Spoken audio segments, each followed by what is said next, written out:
এটা পরেশ অধিকারীর মেয়েকে অবৈধভাবে ওয়েটিং লিস্টে নাম থাকা সত্ত্বেও চাকরি দিতে গিয়ে ববিতা দাস তিনি যে মামলা করেছিলেন সেই মামলার ফলশ্রুতিতেই তদানীন্তন বিচারপতি আজকের সাংসদ অভিজিৎ গাঙ্গুলি মহোদয়, যার উপরে কালকে মুখ্যমন্ত্রী খুব রাগ দেখিয়েছেন, একজন জাস্টিসকে, একজন বর্তমান এমপিকে তার পদবি বিকৃত করে, যেহেতু তিনি হিন্দু, এটা অন্য ধর্মের লোককে পারতেন না করতে, ডাঙ্গুলি। তাহলে পশ্চিমবাংলার যত গাঙ্গুলি আছে সবাই কি ডাঙ্গুলি মুখ্যমন্ত্রীর ভাষায়?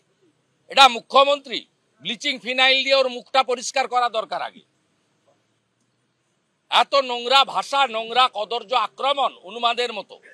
ভাইপো মাল তুলেছে কুন্তল শান্তনু কালীঘাটের কাকুর মাধ্যমে, ভয়েস রেকর্ডে ধরা পড়েছে, ৭৩ মিনিটে ৭৩ বার অভিষেক ব্যানার্জি বলেছে, আর উনি কিচ্ছু জানেন না। চোরের মায়ের লম্বা গলা।